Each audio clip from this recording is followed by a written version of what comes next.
What is ഡൈസറി? സത്യം പറഞ്ഞ trailer കണ്ടു കഴിഞ്ഞപ്പോഴത്തേക്കും നമുക്ക് ഭയങ്കര എക്സൈറ്റഡ് ആയിട്ട് കാണാൻ. ഭയങ്കര രസമുള്ള സിനിമയാണ്. ഈ പടത്തിന് ഭയങ്കര എഗ്രിമെന്റ്സും കാര്യങ്ങളും ഉള്ളതുകൊണ്ട് ലോകേനേക്കാളും റെസ്ട്രിക്റ്റഡ് ആയിട്ടാണ് ഇതിന്റെ കണ്ടന്റുകൾ ഭയങ്കര ഇതുള്ളത്. പക്ഷെ ഞാൻ പേഴ്സണലി സ്റ്റൈൽ ചെയ്ത യങ്സ്റ്റാർസിൽ ഏറ്റവും ഭംഗിയായിട്ട് പ്രണവിനെ കൊടുത്തിട്ടുള്ള ഒരു പടം. പിന്നെ ഭയങ്കര രസമുള്ള ഒരു കംപ്ലീറ്റ് രാവിലെ മറ്റു സിനിമകളൊക്കെ വെച്ച് നോക്കുമ്പോൾ കംപ്ലീറ്റ്ലി വേറൊരു ട്രീറ്റ്മെന്റും പരിപാടികളും എല്ലാം. ഡൈസറിയില് പ്രണവ് മോഹൻലാലിന്റെ അപ്രോച്ച് ഒക്കെ എങ്ങനെയായിരുന്നു? പ്രണവ് മോഹൻലാലിനെ കുറിച്ച് നമ്മൾ കേട്ടിട്ടുണ്ട്.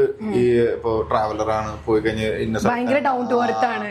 അമ്മ പറയുന്നുണ്ട് ഏതോ ഒരു സ്ഥലത്ത് സ്പെയിനിൽ എവിടെയോ, ഇതൊക്കെ കേട്ടിട്ടല്ലേ ഉള്ളൂ. ഇപ്പൊ നമ്മൾ ഫസ്റ്റ് ടൈം പ്രണവ് വരുന്ന സമയത്ത്, ട്രയലിന് വേണ്ടി പ്രണവ് വരുന്ന സമയത്ത് പ്രണവ് ഇട്ടുകൊണ്ട് വന്നൊരു ഷർട്ടും ഒരു ജീൻസിന്റെ ഒരു ഇതുണ്ട്. അപ്പൊ ഓൾറെഡി എന്നെ വിളിച്ചിട്ട് കുറെ പേര് പറഞ്ഞു പ്രണവിന് ഇന്ന ക്ലോത്തുകളൊന്നും വർക്ക് ആവില്ല എന്നൊക്കെ. ഞാൻ കുറെ പേരുടെ അടുത്ത് സജഷൻ ചോദിക്കുമ്പോ അങ്ങനെയൊക്കെ പറഞ്ഞപ്പോ ഞാൻ ചേട്ടാ അതെന്താ പ്രണവിന് അങ്ങനെയൊക്കെ എന്നുള്ളൊരു തോട്ട്സ് എനിക്ക് ഉണ്ടായിരുന്നു. ബട്ട് പ്രണവ് ഇട്ടുകൊണ്ട് വന്ന ഡ്രസ്സ് കണ്ടപ്പോ മനസ്സിലായി പ്രണവിന് എന്തും ആപ്റ്റാണ്. പിന്നെ പ്രണവിനുള്ള കുറച്ച് ഈ ടാഗ്സ് ഒക്കെ, അത് ഇപ്പൊ ബേസിക്കലി നമുക്കാണെങ്കിലും ഇഷ്ടപ്പെട്ടു ടാക്സ് ഒക്കെ അത് മാത്രമാണ് നമ്മുടെ അടുത്ത് പറഞ്ഞത്. പക്ഷെ വേറെ കുറച്ച് ആളുകൾ പറഞ്ഞപ്പോ ബിൽഡപ്പിച്ച് കൂടിയെന്നുള്ളൂ. ബട്ട് ഇത്രയും ഡൗൺ ടു എർത്ത് ആയിട്ടുള്ളൊരു ആക്ടറെ ഞാൻ കണ്ടിട്ടില്ല. പക്ഷെ ഇതേപോലെ വൻ പൊളിയായിട്ടുള്ളൊരു മച്ചാന് വർക്ക് എക്സ്പീരിയൻസ് അടിപൊളിയായിരുന്നു.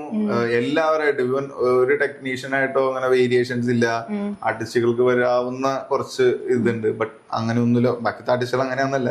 അവരെക്കാളൊക്കെ ഭയങ്കര വ്യത്യസ്തനാണ് പ്രണവ്. പിന്നെ എനിക്ക് വർക്ക് ചെയ്തതിൽ ഞാൻ സ്റ്റൈൽ ചെയ്തതിൽ ഏറ്റവും ഭംഗിയുള്ള യങ് നടൻ പ്രണവ് മോഹൻലാൽ. ഭയങ്കര ഭംഗി.